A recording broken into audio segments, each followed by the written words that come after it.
ॐ अज्ञानतिमिरन्धस्य ज्ञानाञ्जनशलाकया चक्षुरुन्मीलितं येन तस्मै श्रीगुरुवे नमः। नमो विष्णुपादाय कृष्णप्रेष्ठाय भूतले श्रीमते भक्तिवेदान्त स्वामिनिति नामिने। नमस्ते सारस्वते देवे गौरवाणी प्रचारिणे निर्विशेष शून्यवादी पाश्चात्यदेशतारिणे। नमो महावदन्याय कृष्णप्रेमप्रदायते कृष्णाय कृष्णचैतन्य नामिने गौरतिसे नमः। हे कृष्णा करुणा सिंधु दीनबंधो जगत्पते गोपेश गोपिका कांत राधा कांत नमस्तुते। तप्त कांचन गौरांगी राधे वृंदावनेश्वरी वृषभानुसुते देवी प्रणमामि हरिप्रिये। वाञ्छाकल्पतरुभ्यश्च कृपा सिन्धुभ्य एव च पतितानां पावनेभ्यो वैष्णवेभ्यो नमो नमः। जय श्री कृष्ण चैतन्य प्रभु नित्यानंद श्री अद्वैत गदाधर श्रीवास आदि गौरभक्तवृंद। हरे कृष्णा कृष्ण कृष्ण हरे हरे, हरे राम राम राम हरे हरे।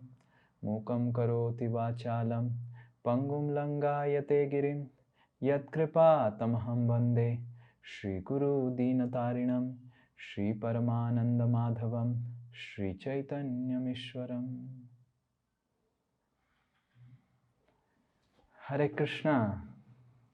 आप सबको हम स्वागत करते हैं हमारी रसमालयम कक्षा में, जहाँ पे हम माधुर्य कादम्बिनी के बारे में चर्चा कर रहे थे। तो आप सबको थोड़ा हम सबको याद दिलवाने के लिए हम सब थोड़ा सा भी 5 मिनट के लिए रिवीजन करेंगे। तो एक एक भक्त हाथ उठाएंगे ऐसे, और फिर मैं आप सबसे पूछूंगा कि यस हमने पिछले क्लास क्या डिस्कस किया था। यस ज्योति माता जी एक ही चीज आप बताएंगे, ज्यादा नहीं, ताकि सबको मौका मिले बोलने के लिए। प्रभु जी, लास्ट क्लास में आपने भक्ति के तृतीय सोपान भजन क्रिया के बारे में बताया था, और कि वो किस तरह से भजन क्रिया जो है वो कमिटेड डिवोशनल सर्विस है, और फिर अनिश्चित भजन क्रिया जब हम भक्ति शुरू करते हैं तो अनस्टेडी होती है। Very good. So here is, ये पहला चीज हमने डिस्कस किया था कि जो भजन होता है वो भक्ति की प्रारंभ में भी चालू हो जाता है कि नहीं। आप जैसे इस्कॉन में आइए, किसी कहीं भी कोई भी प्रोग्राम में हमारे इस्कॉन में हम जाते हैं तो पहले दिन ही आपको बोलते हैं कि हरे कृष्ण कीजिए, और पहले दिन से ही वो कुछ ना कुछ चालू कर देता है। पर ये थर्ड स्टेज में कैसे पहुंचता है? ये भजन क्रिया क्यों है? क्योंकि ये कमिटेड भजन क्रिया है, वो कुछ कमिटमेंट लेता है। ठीक है, मैं आज से 1 माला करूंगा, 2 माला करूंगा, 3 माला करूंगा, कुछ तो माला करूंगा, इतना माला करूंगा, ये सब करूंगा। तो इसलिए भजन क्रिया, और ये अनिश्चित, क्योंकि ये शुरुआत है तो इसमें निष्ठा नहीं है, ऊपर नीचे होता रहता है। Very good, thank you. Yes, और कोई? यस, सपना माता जी। दंडवत प्रभु जी। हाँ, दंडवत। उन्होंने बताया था फिर उन्होंने 6 स्टेजेस बताई थी अनिश्चित भजन क्रिया की। तो पहली थी उत्साहमयी। तो उत्साहमयी तो ये होता है डिवोटी जो, ये सबसे लोअर स्टेज होती है कि कभी कभी बहुत उत्साहित हो जाता है तो कर देता है, मंदिर चला जाता है, या बर्थडे होता है तो चला जाता है, फिर उसका उत्साह शांत हो जाता है, तो फिर वो नॉर्मल अपने रूटीन में आ जाता है, तो उसका ग्राफ अप डाउन चलता रहता है। Very good. तो ग्राफ अप डाउन नहीं रहता है, वो ग्राफ पहले एक कुछ दिन के लिए अप होता है, फिर डाउन होके फिर बाद में कब अप होगा भगवान जानते हैं। तो ये उत्साहमयी है। अप डाउन ग्राफ, हाँ, कमिटमेंट नहीं रहता है। कुछ कमिटमेंट तो है जरूर, बट बहुत, जैसे साल में 1-2 बार आ गया उत्साह से, प्रभु जी हमको कुछ करना है भगवान के लिए। तो जैसे उदाहरण स्वरूप आज कौन सा है? आज मंगलवार है। हाँ, रविवार को हम जब कक्षा से यूनिवर्ल्ड के कक्षा से लौट रहे थे, हमको एक फोन आया कि प्रभु जी आप हमको पहचान पा रहे हैं? मैं बोला नहीं पहचान पा रहा हूँ। ना प्रभु जी आप हमको भूल गए? मैं बोला नहीं भूला नहीं हूँ, पहचान नहीं पा रहा हूँ। नहीं पहचान पाना और नहीं भूलने में अंतर होता है। मैं कैसे भूल सकता हूँ आपको, आप इतने अच्छे हैं, मैं कैसे भूल सकता हूँ? तो फिर प्रभु जी हम ये हैं, अपना नाम बताया। मैं फिर याद आया मेरा, ओके ओके ओके, हम पहचान पाया ना, देखिए पहचान पाया, बस भूल गया था मैं। भूलना और पहचानने में अंतर ना। हाँ हाँ प्रभु जी आप पहचान पाए, बहुत अच्छा। मैं आपको एक प्रभु जी मैं अभी आपके मंदिर में बैठा हुआ हूँ और आपसे मिलना चाहता हूँ। मैं बोला प्रभु जी अभी तो नहीं हो सकता, अभी मैं डिनर लूंगा, उसके बाद एक जन से मिलना है ना। प्रभु जी मैं आपको एक चीज बता रहा हूं। मैं बोला बताइए क्या बता रहे हैं?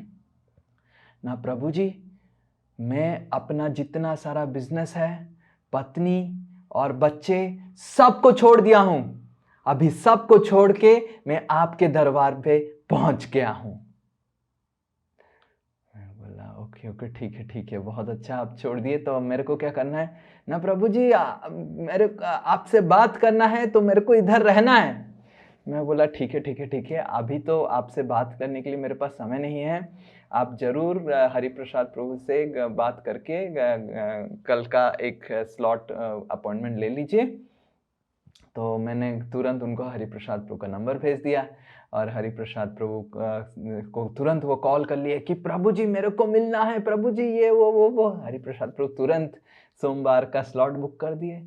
सोमवार को एक भी कॉल नहीं आया, ना हरिप्रसाद ना मेरे को, कुछ नहीं। और मेरे उस स्लॉट जो बुक था, उस स्लॉट में मैं अपना पढ़ाई किया। बस हरे कृष्ण। उत्साहमयी। उत्साह शांत हो गया उनका। हाँ उनका साथ हो गया। वो सब छोड़ के आए थे, मंदिर में बैठे थे, बट फिर मंदिर में नहीं हो पाए। तो ये उत्साहमय, सॉरी एग्जीबिशन हम डिस्कस कर रहे थे। ये कैसा है? एक एग्जीबिशन। अपना एग्जीबिशन दिखाना, ये पहला स्तर था। और और कोई बताएंगे? लीना माता जी बताएंगे, फिर सुवर्णा माता जी। रुको एक बार हाथ उठा के। लीना माता जी, फिर सुवर्णा श्यामा माता जी। हाँ पहले लीना माता जी। नेक्स्ट लेवल आपने बताया था प्रभु जी, घन तरल। हाँ क्योंकि इसमें भक्ति कभी होती है ना, कभी ज्यादा करने लगते हैं, फिर वापस आ जाते हैं, हाँ। वो तरल हो जाता है, फिर घन होता है। तो ये जो है, ये घन तरल और पहला जो उत्साहमयी जो है, ये पहला लेवल होता है भक्ति में आने का। तो इसको हम जो है, इसको हम मन जो होता है, मन इसी तरह से कभी होगा कभी नहीं होगा, तो इसे हमें बुद्धि से कंट्रोल करना पड़ेगा। Perfect, very good. So next है घन तरल। घन तरल मतलब प्रभु जी आज मैंने 16 माला कर दिया, मैं अब आज से 16 माला करूंगा प्रभु जी। माता जी मत कीजिए ऐसा, जितना आप धीरे धीरे 3 4 धीरे धीरे। ना प्रभु जी 16 माला, आप मेरे स्तर को समझ नहीं रहे हैं। यस माता जी मैं समझ गया, आपकी स्तर को कौन नहीं समझ सकता है, कृष्ण ही समझ सकते हैं आपके स्तर को। मैं आज से 16 माला कर लूंगा। और फिर कुछ दिन 16 माला करते हैं, 4 दिन 8 दिन 10 दिन 15 दिन। और फिर जैसे एक भक्त थे श्रील प्रभुपाद के समय। श्रील प्रभुपाद के समय एक भक्त थे, तो वो बोलने लग गए कि एक्चुअली ये 16 माला करना नहीं चाहिए। तो सारे भक्त लोग पूछे तो क्या करना चाहिए? ना 64 माला करना चाहिए दिन में। 64 माला करना चाहिए ना? हाँ। तो फिर तो सब भक्त बोले ठीक है, आप श्रील प्रभुपाद जी से पूछ लीजिए, वो अगर आपको परमिशन देते हैं आप कीजिए। तो वो तुरंत चले गए, प्रभुपाद मेरे को 64 माला करना चाहिए। चैतन्य महाप्रभु 64 माला करने के लिए बोले थे मिनिमम, और आप 16 माला बोल रहे हैं। श्रील प्रभुपाद बोले ठीक है, आप कर नहीं सकते हैं, आप 16 माला कीजिए। कभी कभी एकादशी हुआ या वृंदावन गए हैं बीच बीच में, आपको करना है तो करके देख सकते हैं कि क्या होता है, 64 माला कितना समय लगता है। तो फिर बोले ठीक है।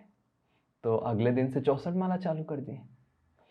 तो भक्त लोग पूछे कि अरे प्रभुपाद ने आपको बोल दिया?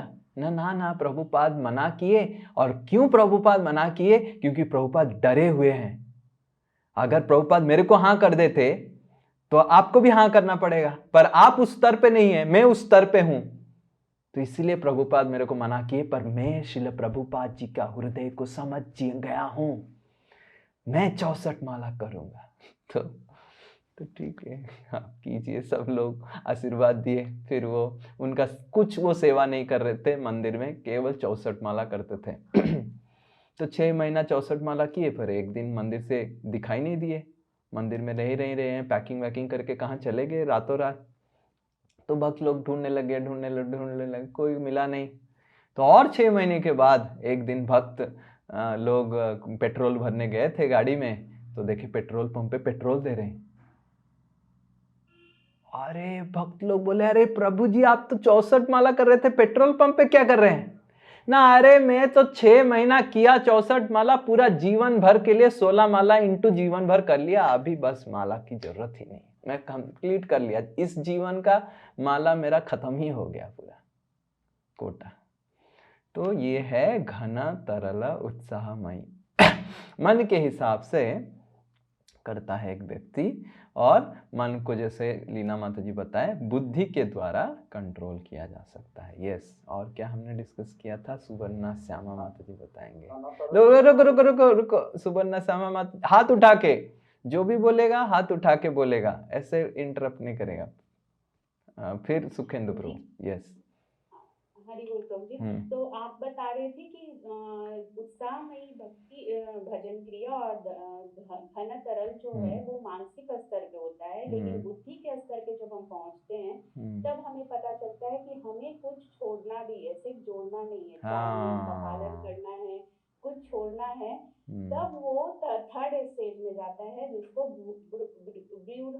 विकल्प कहते हैं, जिसमें बताते हैं कि वो सोच विचार करने लगता है, द्वंद्व में पड़ जाता है कि ये कहाँ लिखा है भगवत गीता में कि 4 नियम पालन करना है, अरे इस्कॉन में ये छोड़ने बताया जा रहा है, ये कैसे कहाँ लिखा हुआ है, वो सोच विचार करने लगता है। तो फिर वो दूसरा विकल्प ढूंढता है, और दूसरा विकल्प ढूंढने में वो दूसरे संस्थाओं में चला जाता है, या ज्यादातर इस स्टेज से वो बाहर चले जाते हैं। तो व्यूढ़ विकल्पा। यस, तो तीसरा स्टेज जो है वो है, जो हमारा मन जो विचलित रहता है उसको बुद्धि के स्तर पे हम कंट्रोल कर सकते हैं, और जब बुद्धि वो लगाना चालू करता है तो उसको सब लोग बोलते रहते हैं ये छोड़ना पड़ेगा, वो छोड़ना पड़ेगा, तब मन तुम्हारा कंट्रोल होगा, तो फिर उसको गड़बड़ लग जाता है। तो ये व्यूढ़ विकल्प, व्यूढ़ मतलब डाउट्स, संशय, क्या सही बोल रहा है क्या, मेरे को तो लगा, तो ये संशय हो जाता है। ये सुखेंद्र प्रभु बताएंगे, तो उसके बाद हम आगे बढ़ेंगे। Doubt, yes. तो आगे बढ़ने के लिए क्या करना है? तो आगे बढ़ने की साधु से एक व्यक्ति चयन करना है, तो इसका बोलना है, उसको पहले बोलना पड़ेगा कितना समस्या है, कितना प्रॉब्लम है, उसके बाद उसके बोलना चाहिए। उसको बोलना पाप नहीं होता है, लेकिन तो पाप कर देता है, वो सेंसिटिव होता है, माने संवेदनशील होता है स्तर में, और वो जेनेरिक गाइडेंस लेते हैं। परफेक्ट। तो ये चीज जो सुखेंद्र प्रभु बता रहे थे, ये लास्ट में हमने डिस्कस किया था कि व्यूढ़ विकल्प से अगर ऊपर हमको उठना है तो उनको पूरा साधु मंडली से एक व्यक्ति को तो एटलीस्ट चयन करना पड़ेगा, जिससे वो अपना हृदय खोल पाए। तो जैसे ही वो किसको हृदय खोलता है तो वो बताते हैं कि ऐसे ऐसे करना चाहिए, वैसे वैसे करना चाहिए। पहले वो जाता था, सब साधुओं से मिलता था, हाँ हाँ हाँ हाँ आप कैसे हैं, मैं भी अच्छा हूँ, वो भी अच्छा है, सब अच्छा है। पर जब उसको पता चलता है कि भक्ति नहीं चल रहा है तो फिर एक साधु की शरणागति करता है। तो व्यूढ़ विकल्प से ऊपर उठना है तो गुरु चरणाश्रय बहुत महत्वपूर्ण है। गुरु वर्गों की, एक गुरु वर्ग की चरणाश्रय बहुत महत्वपूर्ण है। यस, तो ये हो गया हमारी भक्ति की जो अनिष्ठित भक्ति की पहली 3 सोपान या स्टेप्स। तो आगे फिर एक गुरु वर्ग से उसको पता चलता है कि क्यों क्यों मेरा मन इतना विचलित है, क्यों मेरा मन मैं इतना दुख में हूँ। तो सारे साधुओं से उसको पता चलता है कि मन विचलित रहता है क्योंकि ये भौतिक संसार को तुम भोग करना चाहता है। इस भौतिक संसार को तुमको त्याग करना पड़ेगा, तब जाके मन शांत होगा। ये गुरुवर्ग उसको बोलते हैं। तो कहाँ पे कौन से भगवद गीता में कौन से जगह पे ये चीज लिखा हुआ है? यस, कौन से श्लोक में ऐसे लिखा हुआ है? यस प्रीति माता जी।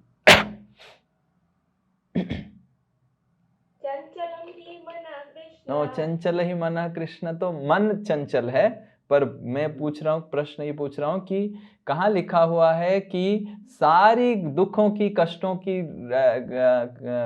जड़ भोग प्रवृत्ति है, हमको इस भौतिक जगत को भोग करना। बहुत सिंपल, बहुत सिंपल, बहुत सिंपल, बहुत सिंपल। यस यस यस, सारी दुख की जड़ इस भौतिक जगत की भोग है।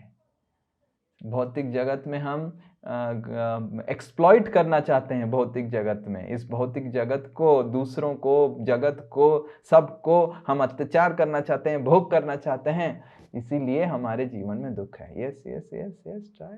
नो, अभी याद नहीं आ रहा प्रभु। अभी नहीं याद आ रहा है। यस, और किसी को याद आ रहा है? प्रभु जी 5th चैप्टर में होगा, क्योंकि उसमें लास्ट में पीस फॉर्मूला दिया गया है। Okay, very good. 5th chapter में होगा। एटलीस्ट अनुराधा माता जी ने थोड़ा तो गेस लगाया। यस, तो 5th चैप्टर का हम ये श्लोक पहले करेंगे।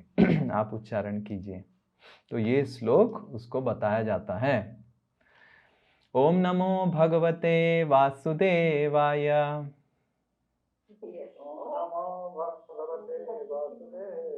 ओम नमो भगवते वासुदेवाय।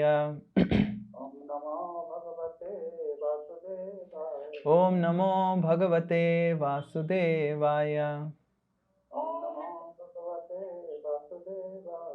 यही संस्पर्शजा भोगा, यही संस्पर्शजा भोगा, दुःख योनाय एवते, दुःख योन्याय एवते, आद्यन्तवन्त कौन्तेय, आदि अंतवंत कौन्तेय, न तेषु रमते बुधा, न तेषु रमते बुधः। यही संस्पर्शजा भोगा, यही संस्पर्शजा भोगा, दुःख योनाय एवते, दुःख योनाय एवते, आद्यन्तवन्त कौन्तेय, आद्यन्तवन्त कौन्तेय, न तेषु रमते बुधा।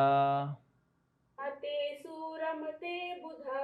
तो देखिए क्या लिखा हुआ है, भगवान क्या बोल रहे हैं? यही संस्पर्शजा भोगा। जैसे ही हम किसी को अत्याचार करने के लिए, इस भौतिक जगत को भोग करने के लिए स्पर्श करते हैं, दुःख योनाय एवते, योनि मतलब पैदा होना, योनि जहां से पैदा होता है, दुःख योनाय मतलब दुख पैदा होता है उससे। आदि अंतवंत कौन्तेय न तेषु रमते बुधा। आदि में भी दुख है, अंत में भी दुख है, मिडिल में भी दुख है, बीच में भी दुख है। आदि अंतवंत कौन्तेय न तेषु रमते बुधा।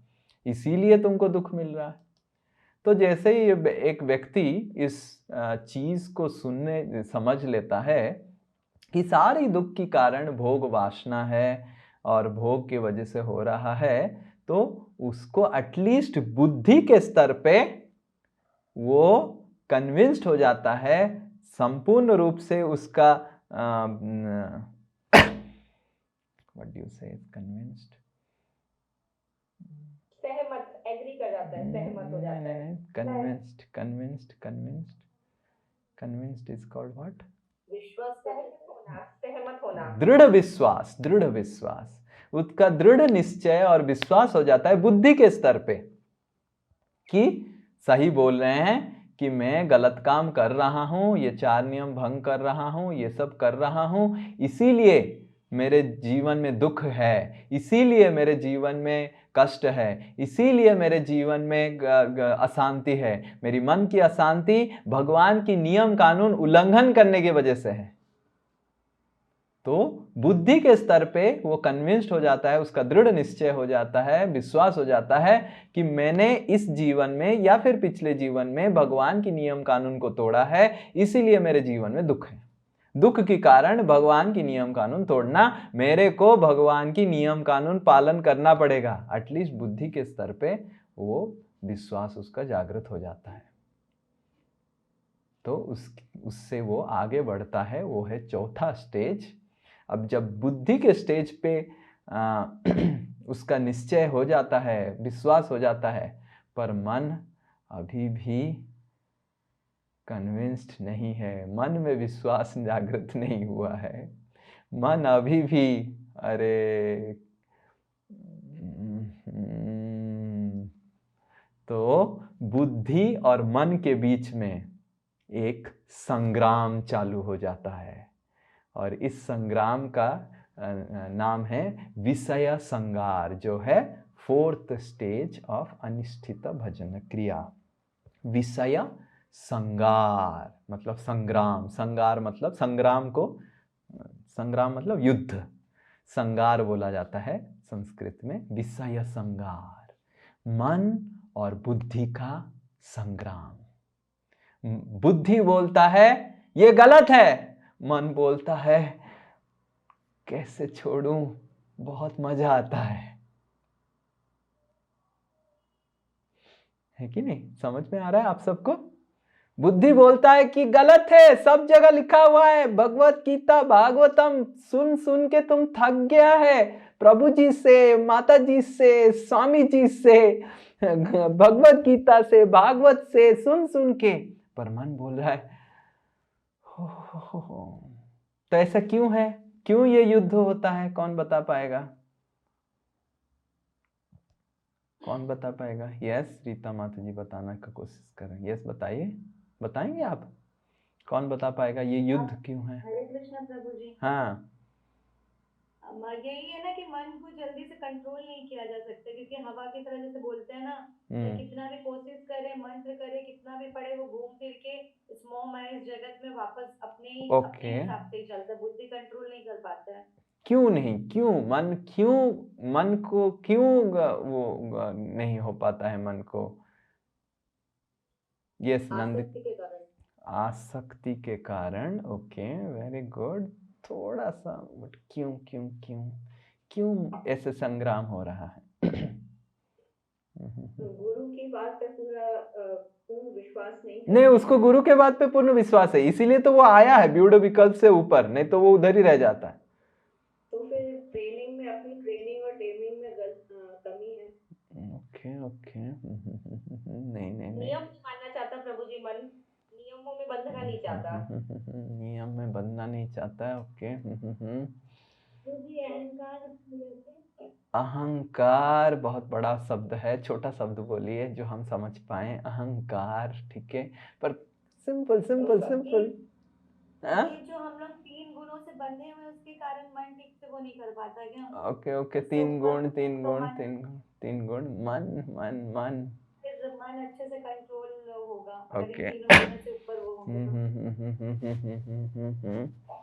ओके। पूर्ण विश्वास नहीं, पूर्ण विश्वास नहीं है, पूर्ण विश्वास नहीं। मन का क्या समस्या हो रहा है? मन बहुत चंचल है, बहुत भटकता है। मन तो चंचल है, पर मन संग्राम क्यों हो रहा है? मन अगर चंचल होता तो संग्राम ही नहीं होता है ना। संग्राम का मतलब समझ रहे हैं आप? कभी वो हारना, कभी जीतना। संग्राम हम समझ रहे हैं। when जब वार होता है, ऐसे नहीं कि हर समय आप हारते हैं। हार जीत, संग्राम संग्राम संग्राम। मन सब कुछ भोगना चाहता है। मन तो हर समय भोगना चाहता है। संग्राम, कभी हार कभी जीत। सोचिए, बुद्धि लगाइए आप थोड़ा। कभी हार कभी जीत, बहुत एफर्ट डालना पड़ता है प्रभु जी। हाँ, तो एफर्ट डालना पड़ता है। प्रीति माता जी जैसे उस स्टेज से गुजरे हैं, तो बताओ संग्राम, कभी हार कभी जीत। मन बुद्धि से हारना नहीं चाहता, उसको लगता है कि मैं सही सही कर रहा हूँ। हरे कृष्णा प्रभु जी। हाँ यस, अंजू माता जी कुछ बताएंगे। प्रभु जी वो मतलब दुविधा में रहता है, वो मतलब ना तो गुरु की बात से पूरी मैं दुविधा नहीं, दुविधा तो आगे बढ़ गया, वो द्वंद्व से आगे बढ़ गया। अभी द्वंद्व, तब तो दुविधा मतलब पिछला स्टेज, दुविधा से उसका हट गया, वो कन्विंस्ड है पूरा कि ये गलत है। पर प्रभु जी मैं पूरा कन्विंस्ड हूँ गलत है, जो मजा वो गलत काम में है ना प्रभु जी, समझ में आ रहा है? हाँ यस।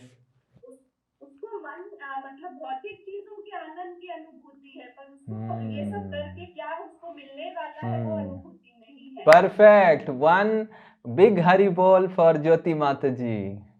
हरि बोल, हरि बोल। ये बिग हरि बोल था क्या? हरि बोल, हरि बोल, हरि बोल।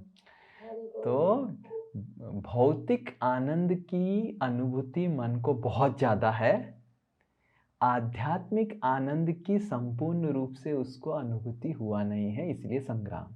कभी कभी उसको आध्यात्मिक आनंद में अनुभूति मिलता है तो वो जीत जाता है, कभी कभी उसको अनुभूति नहीं मिलता है तो हार जाता है।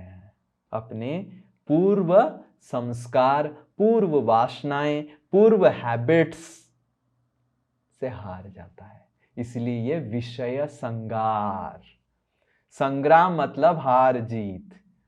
कभी कभी उसको हरि नाम में आनंद आता है तो जीत, कभी कभी आनंद नहीं आता है तो हार के फिर अपनी पूर्व अभ्यास के पीछे चला जाता है। अगर पूर्व में वो कुछ गलत काम करता था, स्मोकिंग करता था, ड्रिंकिंग करता था, गलत कुछ करता था, तो वो उसका जो मन में छाप बैठा हुआ है उसको वो कंट्रोल नहीं कर सकता है।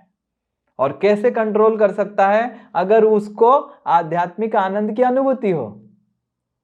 जैसे मैं अगर आपको मंदिर बुलाऊंगा तो मंदिर बुलाऊंगा और बोलूंगा हर दिन आप प्रभु जी माता जी आप दोनों मंदिर आइए, तो आप दोनों मंदिर आएंगे तो हर दिन आपको मैं अगर बोलूंगा आज ब्रेकफास्ट में सूखा ब्रेड है, तो आप क्या करेंगे? मंदिर में हालांकि 56 भोग महाप्रसाद अवेलेबल है पर मैं आपको सूखा ब्रेड दे रहा हूं तो आपको तो खाना पड़ेगा ना। पर एक दिन और एक प्रभु जी आ गए, बोले अरे श्री निताई तुम ऐसे ये प्रभु जी माता जी को ऐसे दुख देता है, तुम हर दिन उनको बुलाता है, सेवा करवाता है, खटाता है मंदिर में और हर दिन सूखा ब्रेड देता है।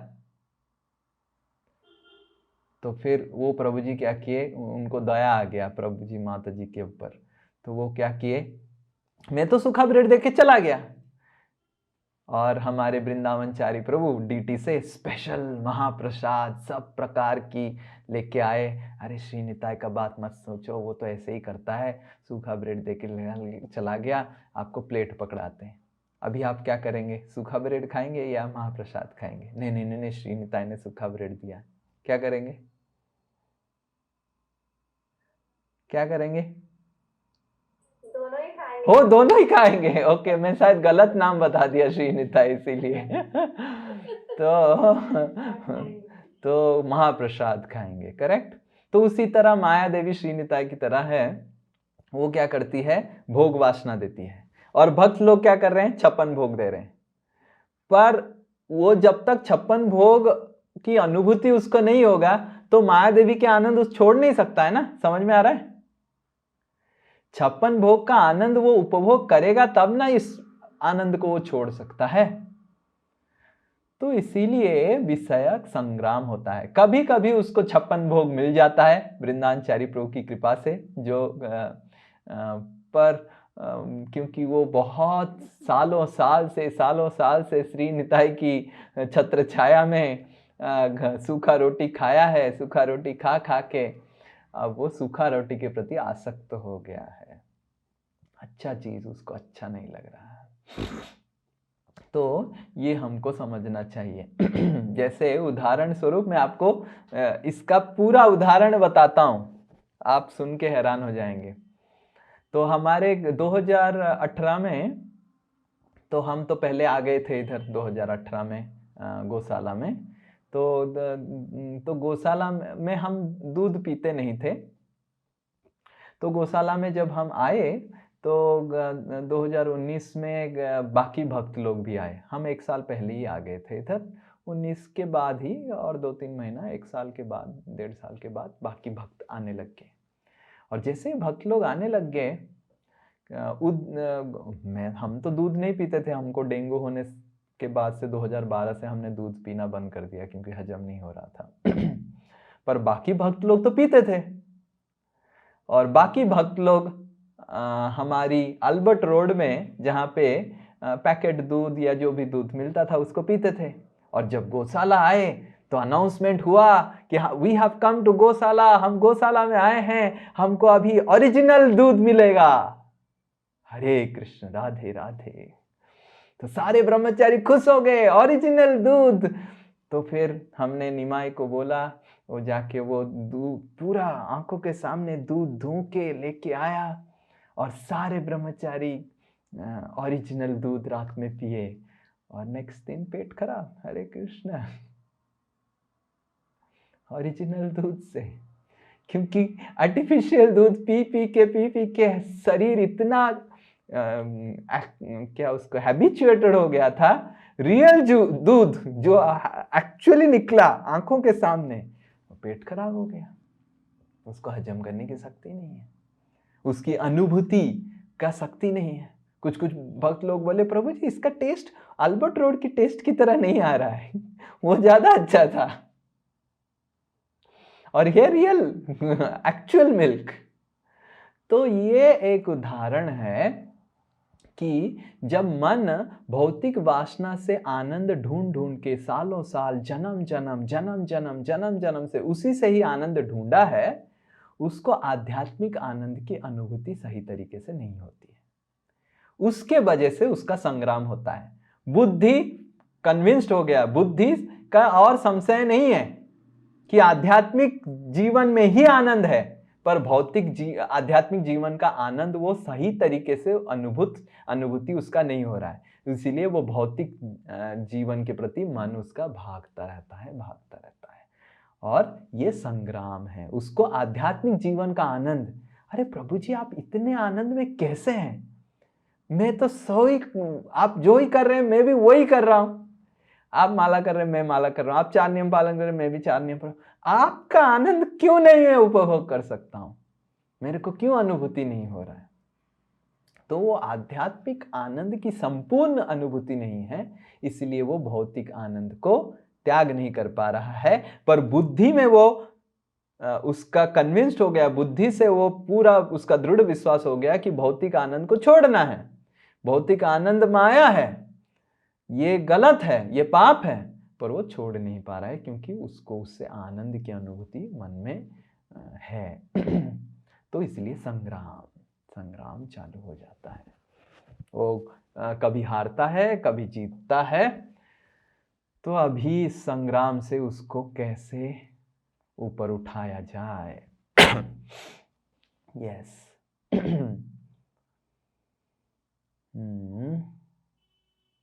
कैसे ऊपर उठाया जाए? संग्राम से कैसे कैसे श्री निताई दास को जितवाया जाए संग्राम से? आप बताइए। जो हरे कृष्ण प्रभु जी, जैसे कि जो लोग उस खुशी को अनुभव कर रहे हैं वो अपना एक्सपीरियंस जब उनको बताएंगे तो वो मतलब ऐसे बाहरी रूप से देख रहे हैं कि वो खुश है, लेकिन खुश रहने का रीजन नहीं जान रहे हैं।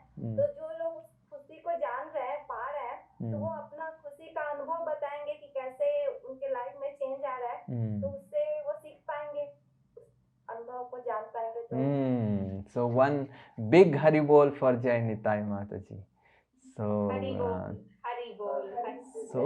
दूसरों जो खुश हैं, जो आध्यात्मिक आनंद की अनुभूति कर रहे हैं, उनके साथ बातचीत करना और उनके साथ समझना कि उनकी आध्यात्मिक आनंद का कारण क्या है, क्या चीज से उनको आध्यात्मिक जीवन में आनंद मिलता है। जैसे आज हम अभी सबको पूछेंगे कि क्या चीज से आपको आध्यात्मिक जीवन में आनंद मिलता है। यस प्रीति माता जी, आपको क्या चीज से आध्यात्मिक जीवन में आनंद मिलता है? सबसे ज्यादा प्रभु जी मुझे यहाँ पे ये अच्छा लगता है कि कोई किसी को चीट नहीं करता और सब मतलब एक दूसरे का रिस्पेक्ट करते हैं और आपको भी रिस्पेक्ट करते हैं। हाँ, यस।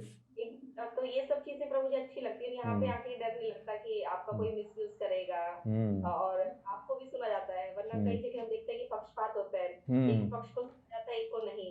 कोई अगर इश्यू होता भी है तो आपको भी अपनी बात रखने का मौका मिलता है कि क्या प्रॉब्लम। ये इक्वालिटी मुझे अच्छा लगता है। और फिर भगवान का नाम नित्य अच्छी अच्छी बातें सुनते हैं, भगवान के बारे में शास्त्र पढ़ रहे हैं तो कुछ सुधर रहे हैं, जिससे हमारा जो पूर्व जन्म का खराब संस्कार है तो धीरे धीरे इम्प्रूव ऐसे ही होगा। तो बहुत सबसे अच्छा चीज लगता है, आनंद आता है कि इस तरह का एक संगति में हमको रहने का मौका मिल रहा है, जहाँ पे कोई किसी को अत्याचार नहीं करता है, कोई किसी को वो नहीं करता है, सब दूसरे को सम्मान करना चाहते हैं, सेवा भाव रखते हैं। ये सबसे ज़्यादा आनंद प्रीति माता जी को होता है। ये सुबर्णा श्यामा माता जी, तो आपको क्या आनंद मिलता है? हरे कृष्णा प्रभु जी। प्रभु जी जब मैं भक्ति में आई तो मुझे सबसे ज्यादा भगवान की जो लीलाएं हैं कथा सुनने में बहुत आनंद आता है। मतलब 2 घंटे 3 घंटे अगर सुनने कहने मतलब कि क्लास में बैठने कहा जाए तो मैं बैठती थी। तो मुझे सबसे ज्यादा आनंद कीर्तन से भी ज्यादा आनंद इसमें है और भक्तों का संग करने में मुझे बहुत आनंद आता है। तो भगवान की लीलाओं का श्रवण करने में बहुत आनंद, कितने अच्छे अच्छे लीला भगवान ने किया, उसको श्रवण करते जाओ करते जाओ करते जाओ, उसमें सबसे आनंद सुवर्णा श्यामा माता जी को लगता है। यस शोभा माता जी, आपको क्या आनंद मिलता है भक्ति में?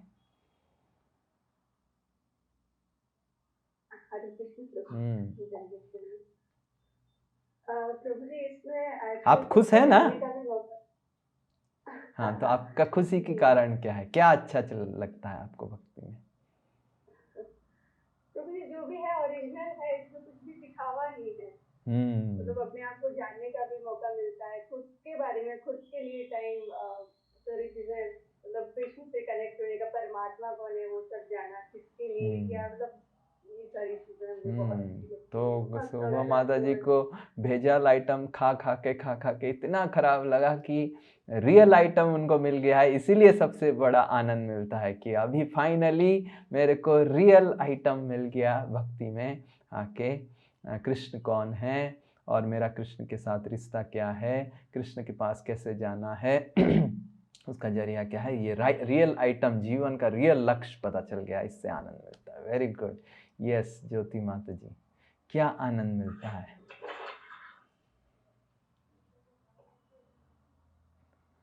हरे कृष्णा प्रभु जी। प्रभु जी गुरु लोगों को सुन करके, श्रवण करके और शास्त्र अध्ययन करके जो बहुत सारी चीजें पहले नहीं पता थी और रियल गोल ऑफ लाइफ क्या है और आपको किस तरह भगवान की सेवा करनी है, ये सब चीजें जो है अब हम इस सब से जुड़े हैं तो बहुत सारी चीजें जो है अब समझ में आ रही है जो कि पहले नहीं पता थी। तो वो एक हैप्पीनेस देता है और आपका रियल गोल ऑफ लाइफ क्या है वो पता चला, तो that gives lot of pleasure. Yes, association of such wonderful information that अरे ये मेरे को पता नहीं था। Oh no, I'm feeling so happy. Now I have understood what is the goal of life, what is the real information. ये सब चीज़ें सुन के गुरु वर्गों से ये मेरे को बहुत अच्छा लगता है। वेरी गुड, आनंद मिलता है। यस रुचि माता जी, what gives you happiness? Please दंडवत। प्रभु जी सबका साथ बहुत अच्छा लगता है, संकीर्तन में बहुत आनंद आता है और भगवान की लीलाएं सुनती हूँ। पहले बिल्कुल भी कभी नहीं पढ़ी थी गीता की, गीता में है क्या, अभी भी मतलब थोड़ा सा जान पाई हूँ कि थोड़ा कि गीता में एक्चुअली में लिखा क्या है, हमारा ग्रंथ क्या है, क्या समझाया गया है गीता में। तो ये सब चीजें पढ़ती हूँ तो एक जिज्ञासा और आने लग जाती है, अच्छा ऐसा कब हुआ था, फिर क्यों हुआ, कैसे हुआ, तो उसका प्रश्न उत्तर करते हैं। फिर अपने ग्रुप्स जो है उसमें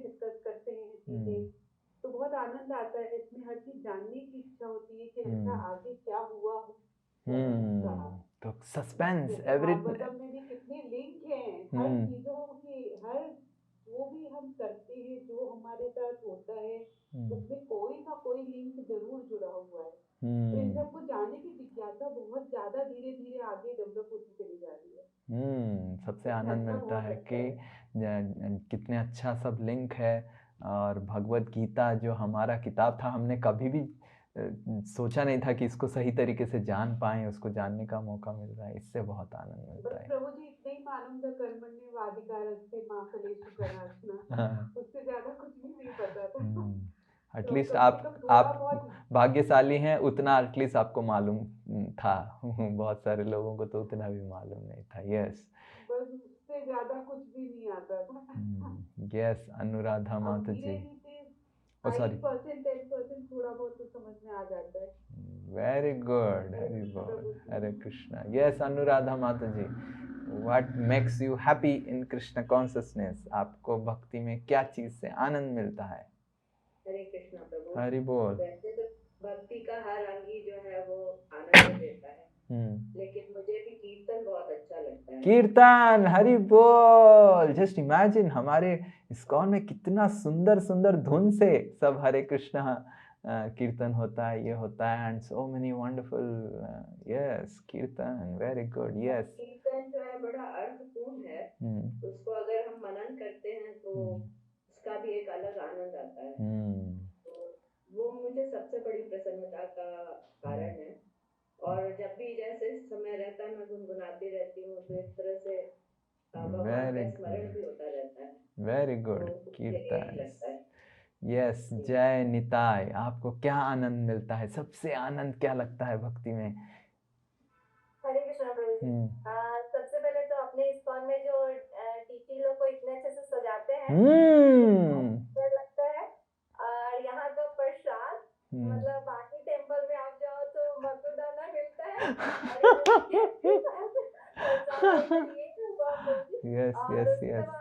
जैसे सारे डिवोटी लोग, आप किसी को जान रहे हैं चाहे नहीं जान रहे हैं, सब इतने अच्छे से एक दूसरे का सेवा और सहायता करते हैं। और कुछ भी उनको बोलिए तो सब चीज को वो कृष्ण से जोड़ देते हैं। अगर आपका कठिनाइयां भी है तो उससे भी निकलने का, उसमें भी कृष्ण आ जाते हैं।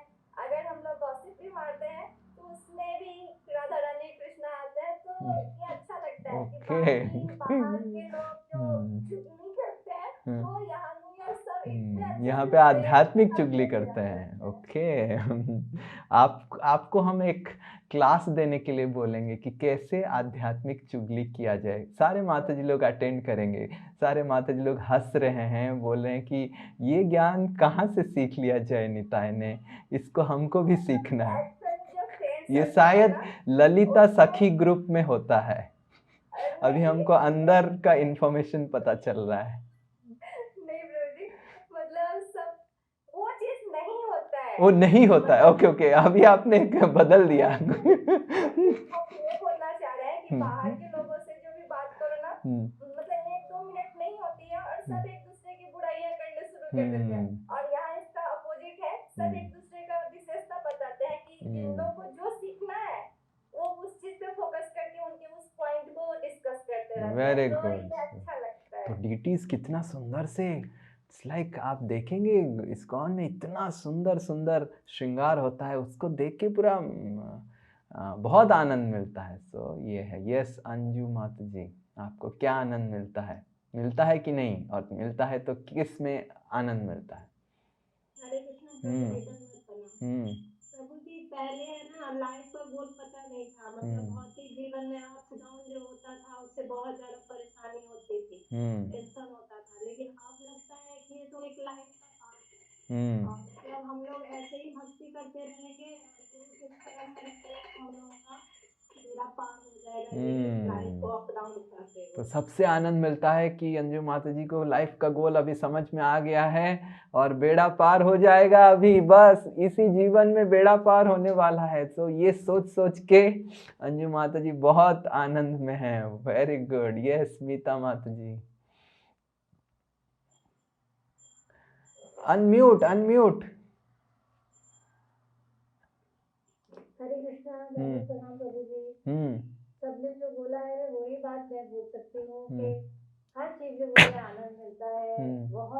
गेन हो रही है।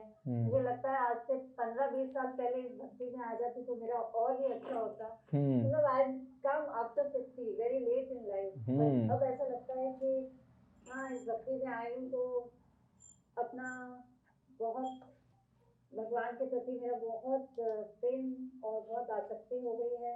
और मुझे लगता है जो भी लाइफ में है मेरा जो भी है वो सिर्फ कृष्णा है और वही मेरे सुकून है। और मैं बहुत मतलब थैंक्स टू सोनी माता जी जिनकी वजह से हम इससे जुड़े हैं और ये बोल सकती हूँ कि मैं बहुत अच्छा फील करती हूँ और एक लाइफ को दिशा मिली है। Very good. सो मीता माता जी को इतना अच्छा लगता है कि वो सोच रहे हैं कि क्यों मैं इतना लेट में आया, पहले से ही आ जाना चाहिए था। Very good, very good. Yes Sarita mata ji, क्या आपको आनंद देता है भक्ति में? हरे कृष्णा प्रभु जी, प्रभु जी कीर्तन बहुत अच्छा लगता है। और पहले तो लगता था कि जैसे जी रहे हैं बिना कोई लक्ष्य का ही जी रहे हैं, लेकिन अब इसमें आके लग रहा है कि नहीं, जीवन का मेरा लक्ष्य क्या है, तो ये समझ में आ रहा है। Very good. सो देखिए, इससे साबित होता है कि देखिए कितने सारे लोग बोले कि जीवन का लक्ष्य पता चलना ही इतना बड़ा आनंद की विषय है। करेक्ट? इससे साफ साफ पता चलता है कि मनुष्यों को अगर पशु की तरह रखा जाए वो दुख में रहेंगे, क्योंकि मनुष्य जो शरीर मनुष्य योनि बना हुआ है लक्ष्य को जानने के लिए, भगवान को जानने के लिए। बस ये आप सब अभी तक भगवान को प्राप्त नहीं किए, पर वो बस लक्ष्य जानते ही इतना आनंद मिलता है। करेक्ट? तो ये है मनुष्य जीवन। वेरी गुड, हरि बोल। यस, तो ये बहुत अच्छा लगा कि जीवन का लक्ष्य जाने, अब वैसे ही अब करना है, लक्ष्य के प्रति अपना रहना है। और भक्तों का संग तो मुझे बहुत अच्छा लगता है।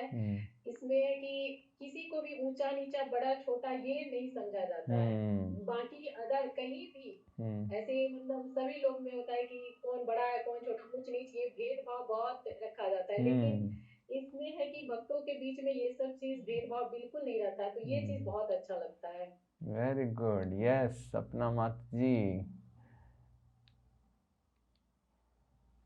प्रभु जी सबसे ज्यादा तो लगता है कि मंदिर में बैठे रहो, भगवान को बस देखते रहो। हाँ। उनकी पोशाक, उनके वो, उनकी इतना अट्रैक्शन है, इतना वो है, अगर खींच रहे हैं अपने पास, बस वो ही देखते रहो। उनके चरणों में जो एक तुलसी भी लगी रहती है उस पे भी नजर जाती रहती है।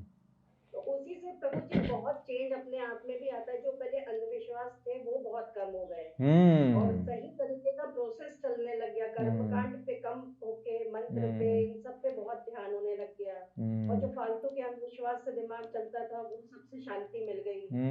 ये सब हुआ। करेक्ट। एक्चुअली अंधविश्वास इतना मुश्किल देता है, ये करना है, अपशकुन हो गया, ये हो गया, वो हो गया, बाप रे इतना परेशान करता है। और जैसे आपको पता चल जाता है भक्ति का विज्ञान, तो आपको ये अंधविश्वास से छुटकारा मिल जाता है। करेक्ट? तो आपको विज्ञान पता चल गया तो तुरंत ओम अज्ञान तिमिरांधस्य ज्ञानांजन शलाकया, जैसे ही अज्ञान दूर हो जाता है, रात चला जाता है तो भय चला जाता है। करेक्ट? तो अंधविश्वास का भय चला जाता है, क्योंकि अभी मेरे को ज्ञान प्राप्त मिल गया, तो ये आनंद मिलता है। यस रूबी माता जी, आपको क्या आनंद देता है भक्ति में? यस रूबी माता जी। Unmute unmute.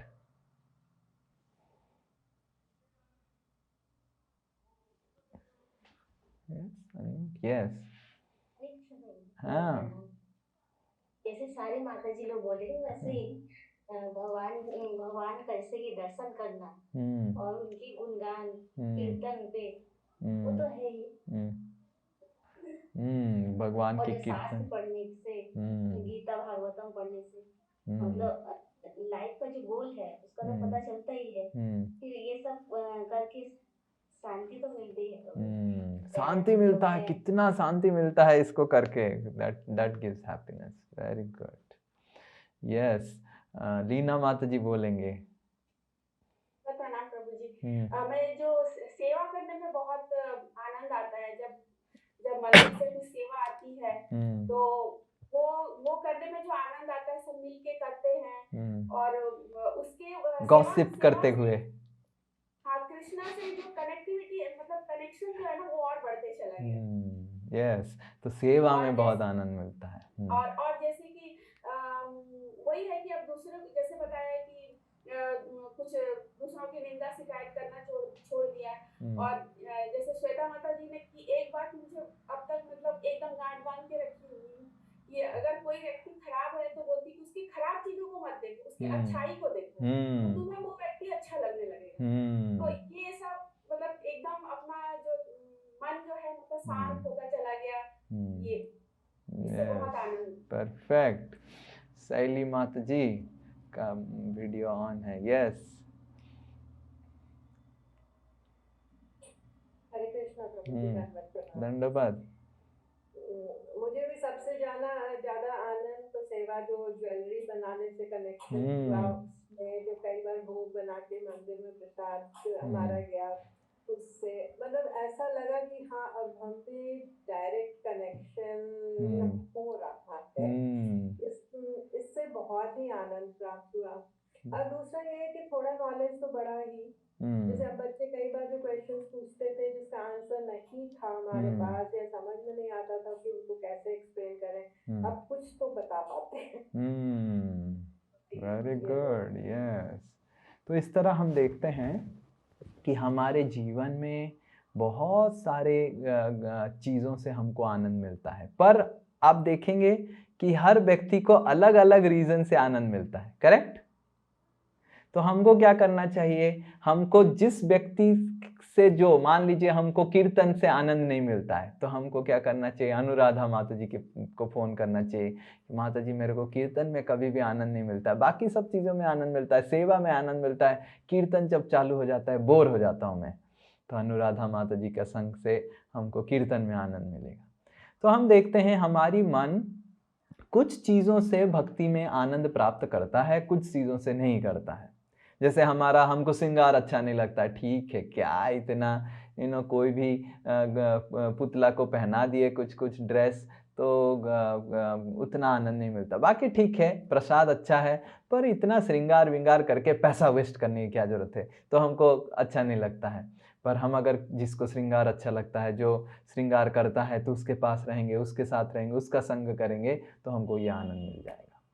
जैसे उदाहरण स्वरूप जब संग्राम होता है, मिलिट्री में ये आता है, जब युद्ध होता है तो क्या किया जाता है? युद्ध के समय ट्रेनिंग दिया जाता है कि अगर आपकी सहयोद्धा सोल्जर, सहयोद्धा समझते हैं, आपके साथ जो युद्ध कर रहा है, मान लीजिए वो आघात प्राप्त हो गया, उसको बुलेट लग गया, तो उनको सिखाया जाता है कि सहयोद्धा को कवर करते हुए आपको पहले मेडिकल कैंप में लेके छोड़ना है, फिर जाके युद्ध कंटिन्यू करना है। तो उसी तरह हर समय हर कोई तो डाउन नहीं होगा। करेक्ट? आज अगर श्रीनिताई डाउन हुआ पर कोई और डाउन नहीं हुआ है, तो हम श्रीनिताई को क्या करना चाहिए? दूसरे व्यक्ति को क्या करना चाहिए? श्रीनिताई को हेल्प करना चाहिए, ताकि वो अभी ऊपर उठ जाए। समझ में आ रहा है आपको? तो संग्राम में क्या होता है? सब लोग एक साथ उनका वो नहीं होगा, वो हारेंगे नहीं। कोई जो जीता अवस्था में है, वो हारा हुआ भक्त को हेल्प करना चाहिए, और फिर जो अभी जीता है वो कुछ समय के बाद वो भी थोड़ा सा आघात प्राप्त होगा, तो दूसरा व्यक्ति उसको हेल्प करना चाहिए। इस तरह आपस में हम जब एक दूसरे का हेल्प करेंगे तो हम ये संग्राम से आगे बढ़ सकते हैं। पहला चीज। और दूसरा चीज, जैसे जय निताई माता जी बताए कि जो वरिष्ठ भक्त हैं, जो गुरु वर्ग हैं, उनसे पूछना चाहिए कि आपके आध्यात्मिक आनंद का कारण क्या है। तो उनकी एक्सपीरियंसेस जब हम सुनते हैं कि कैसे उनको आध्यात्मिक आनंद मिलता है, क्या उनकी आध्यात्मिक आनंद की राज है, कारण है, उनसे सुनने से भी हमारी मन को आनंद मिलता है। जो भक्त उस आध्यात्मिक कार्य में आनंदित रहते हैं, उनके साथ हम जब भक्ति करते हैं, वो भी हमको आनंदित देता है। कि हमको अगर कीर्तन अच्छा नहीं लगता है, जो भक्त को कीर्तन अच्छा लगता है, जो अच्छे से कीर्तन करता है, उसके साथ आप कीर्तन कीजिए, आपको भी कीर्तन में आनंद मिलने लग जाएगा। समझ में आ रहा है? आपको श्रृंगार अच्छा नहीं लगता है, जो भक्त को श्रृंगार अच्छा लगता है उसका संगति कीजिए तो आपको भी श्रृंगार में आनंद आने लग जाएगा, कीर्तन में आने लग जाएगा। आपको कथा सुनना अच्छा नहीं लगता है, अरे क्या प्रभु जी सेम चीज को बार बार बार बार बोलते हैं, तो इस भक्त उस भक्त के साथ सुनिए कथा को, जो जिसको कथा अच्छा लगता है, जो नोट्स बनाता है, जो लिखता है, तो आप भी नोट्स बनाना चालू कर देंगे, लिखना चालू कर देंगे, आपको भी आनंद मिलना आ जाएगा। उसके साथ आप अगर कथा के बारे में डिस्कस करेंगे, वो करेंगे, आपको भी आनंद मिलेगा। तो इसी तरह व्यूढ़ विकल्प के बाद आता है विषय संग्राम, एक संग्राम का स्टेज। संग्राम क्यों होता है? क्योंकि आप कन्विंस तो हो गए, आपका दृढ़ विश्वास हो गया भक्ति ही करना है, पर अभी भी आपका मन भौतिक आनंद को छोड़ नहीं पा रहा है, और इससे ऊपर उठने का जरिया है जो आध्यात्मिक आनंद की अनुभूति कर रहे हैं उनके साथ भक्ति करना। हरे कृष्णा कृष्ण कृष्ण हरे हरे, हरे राम राम राम हरे हरे। किसी का कोई प्रश्न है तो पूछिए। अगले क्लास में हम बाकी जो 2 स्तर है उसके ऊपर चर्चा करेंगे। अगर किसी का कोई यस। हरे कृष्णा प्रभु जी, जैसे मतलब गुरु को शिष्य चुनते हैं या शिष्य को गुरु चुनते हैं? एक क्वेश्चन मेरा ये है, जैसे कि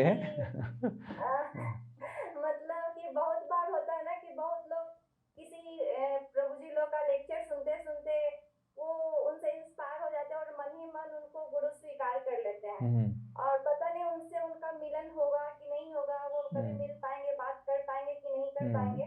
तो वैसे में अगर वो मानसिक रूप से उनको गुरु स्वीकार करते हैं तो फिर उनकी उन्नति कैसे होगी, या फिर वो अपने गुरु से कैसे कनेक्ट हो पाएंगे, या फिर उनके साथ क्या होगा? और कभी कभी देखा जाता है कि अगर मतलब कोई शिष्य तो गुरु स्वीकार कर लेता है मानसिक रूप से, लेकिन उनके कुछ आचरण की वजह से शायद उनको गुरु ही उनको स्वीकार नहीं करते हैं, तो ऐसे में क्या होता है? तो पहला तो हमको समझना चाहिए कि जो गुरु किसी को चुनना है ये शिष्य का कार्य होता है, गुरु की कार्य नहीं होता है। गुरु को सोचना नहीं चाहिए मेरा कौन शिष्य बनेगा, मेरा कौन शिष्य बनेगा, मेरा कौन शिष्य बनेगा, मेरा कौन शिष्य बनेगा। तो शिष्य को गुरु की आवश्यकता है, गुरु को शिष्य की आवश्यकता नहीं है, ये पहले हमको समझना चाहिए। तो प्रभु जी वो जो क्या नाम है जो जिनसे उंगली मांगा, अब उनका नाम नहीं याद आ रहा है, एकलव्य। हाँ तो वो तो जैसे एकलव्य स्वीकार किए थे, एकलव्य तो गुरु स्वीकार कर दिए थे, उनके आश्रम की वजह से उनका मतलब उनको उनके गुरु स्वीकार नहीं किया ना। करेक्ट। तो एकलव्य की कहानी थोड़ा बाद में डिस्कस करते हैं, पहले ये चीज़ समझ जाएं कि शिष्य गुरु को गुरु की शरणागति करता है और बोलता है कि आप मेरे को शिक्षा दीजिए। तो एकलव्य द्रोणाचार्य को अपना गुरु बनाना चाहते थे, पर एकलव्य की आचरण सही नहीं था।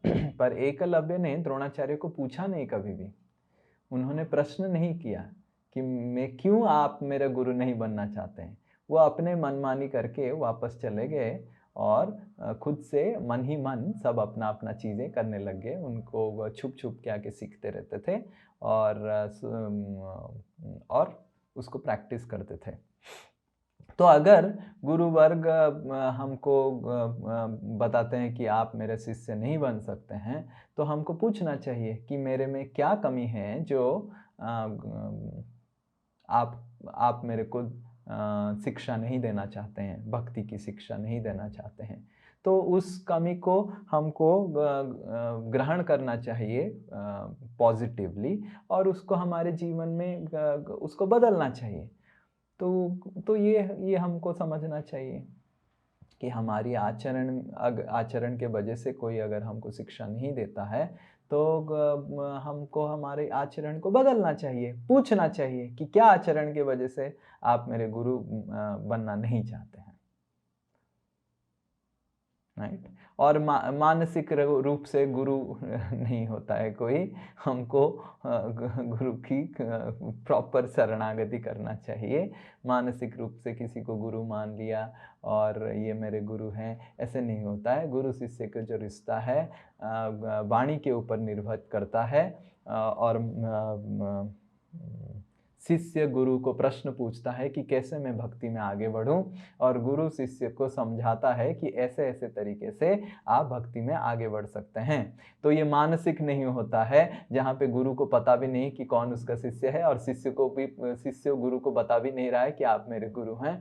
इस तरह गुरु शिष्य का रिश्ता नहीं होता है। ये प्रॉपरली कम्युनिकेट किया जाता है कि मैं आपको अपना गुरु मानता हूँ और आप अभी मेरे को शिक्षा दीजिए, मेरे को समझाइए कि कैसे मैं भक्ति में आगे बढ़ूं। जैसे अर्जुन प्रॉपरली बताए जाके कृष्ण को, हम भगवत गीता में पढ़ते हैं कि शिष्यस्ते हम साधि माम त्वाम प्रपन्नम, मैं आपकी शिष्य हूँ, आपको शरणागत कर रहा हूँ, आप मेरे को बताइए, ज्ञान दीजिए कि कैसे मैं आगे बढ़ूँ भक्ति में। मानसिक तरीके से कुछ गुरु नहीं होता है, ये पूरा भ्रांत धारणा है। अर्जुन मानसिक तरीके से कृष्ण को गुरु नहीं माने, भगवान कृष्ण संदीपनी मुनि को मानसिक रूप से गुरु नहीं माने, रामचंद्र वशिष्ठ मुनि को ऐसे मानसिक तरीके से, कहीं पे भी शास्त्र में कहीं पे भी ये मानसिक तरीके का उल्लेख नहीं है। गुरु मतलब तद विद्धि प्रणिपातेन परिप्रश्नेन, परिप्रश्नेन मानसिक तरीके से नहीं हो सकता है। हमको प्रश्न पूछना चाहिए, और प्रश्न पूछने के लिए तो गुरु को पता रहना चाहिए कि ये मेरे शिष्य है, शिष्य मेरे को प्रश्न पूछ रहे हैं। तो समझ में आ रहा है? यस प्रभु जी, एक क्वेश्चन और है। जैसे हम लोग पढ़े कि जो गुरु होते हैं वो साक्षात मतलब भगवान कृष्ण के ही अंश होते हैं, मतलब अंश नहीं होते। हाँ नहीं, मतलब उनके कृपा से गुरु मिलते हैं और गुरु की कृपा से कृष्ण मिलते हैं। तो 3 टाइप के जो गुरु हैं प्रभु, पथ प्रदर्शक, शिक्षा गुरु और दीक्षा गुरु। तो ये मतलब पथ प्रदर्शक गुरु तो हमारे कोई भी हो सकते हैं, वो चाहे वो भक्त हो चाहे नहीं हो। तो जनरली लोग शिक्षा गुरु और दीक्षा गुरु को बहुत रेस्पेक्ट देते हैं। तो जो पथ प्रदर्शक को भी हमें वैसे ही कृष्ण के रूप में ही उनको जानना चाहिए, उनको वैसे ही रेस्पेक्ट देना चाहिए ना। सम्मान जो है हमको उसकी आध्यात्मिक स्तर के अनुसार देना चाहिए। अगर कोई पथ प्रदर्शक गुरु भी है हमारा, पर वो बहुत शुद्ध भक्त है, तो उसको उसकी स्तर के अनुसार सम्मान देना चाहिए।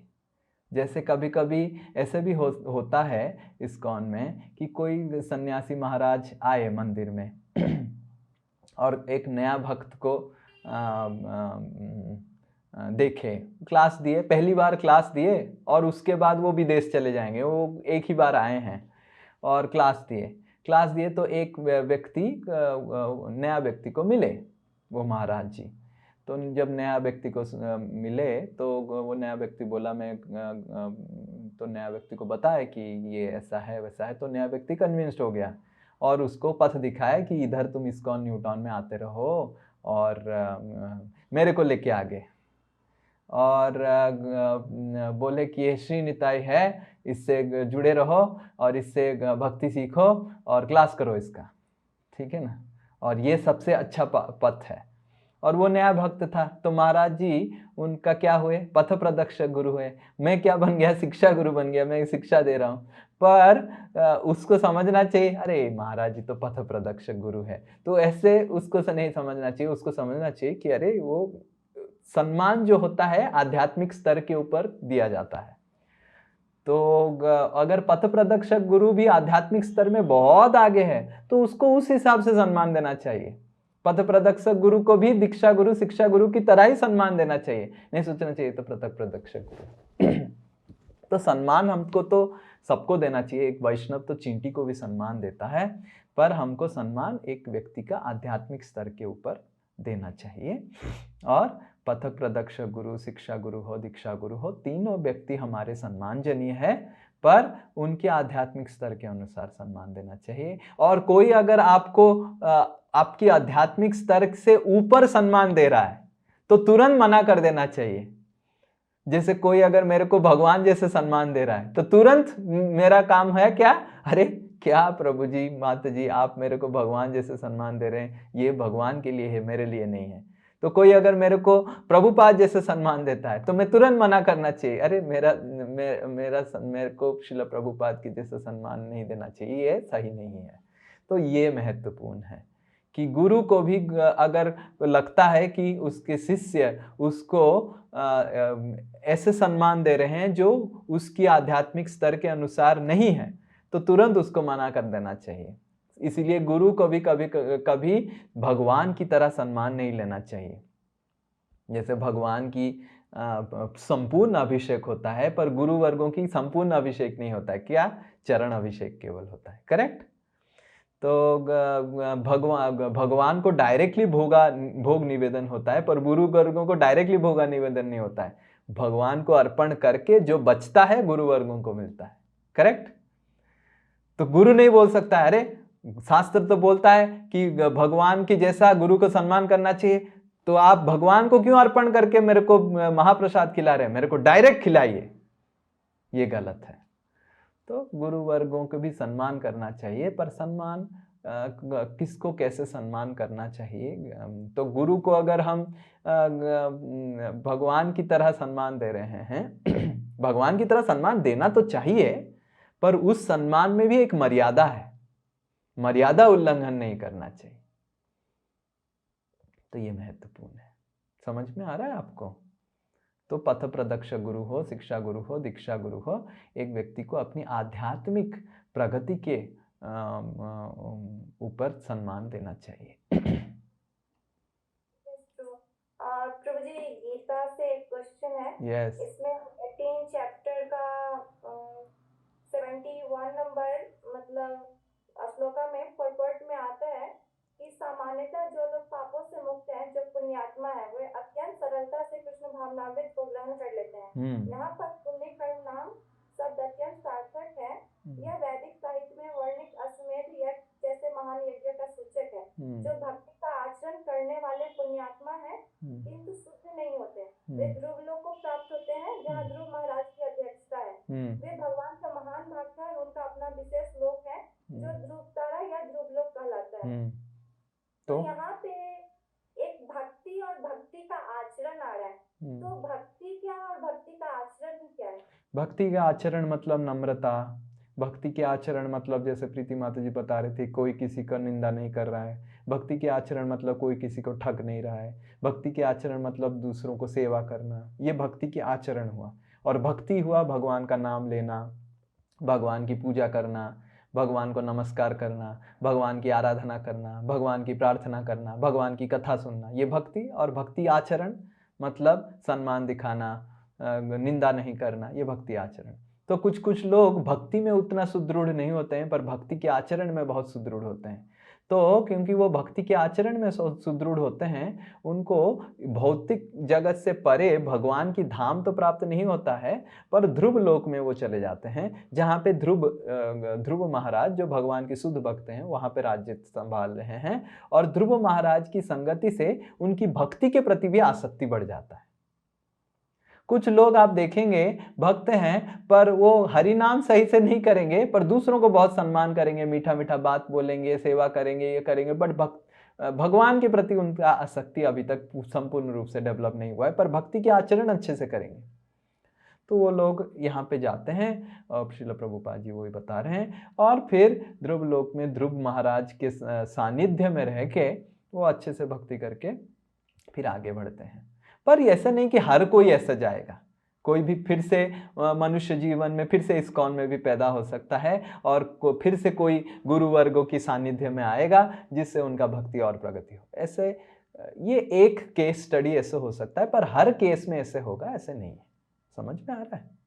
हर केस में हर कोई ध्रुव लोक जाएगा ऐसे नहीं लिखा है। कोई फिर से उसको भगवान के भक्तों के संग भी मिल सकता है जिससे वो फिर से भक्ति में आगे बढ़े। ठीक है, हरि बोल। श्रील प्रभुपाद की जय। वांछा कल्पतरुश्च कृपा सिंधुभ्यैव च पतितानां पावनेभ्यो वैष्णवेभ्यो नमो नमः। अनंत कोटि वैष्णव वृंद की जय। वैष्णव ठाकुर की जय।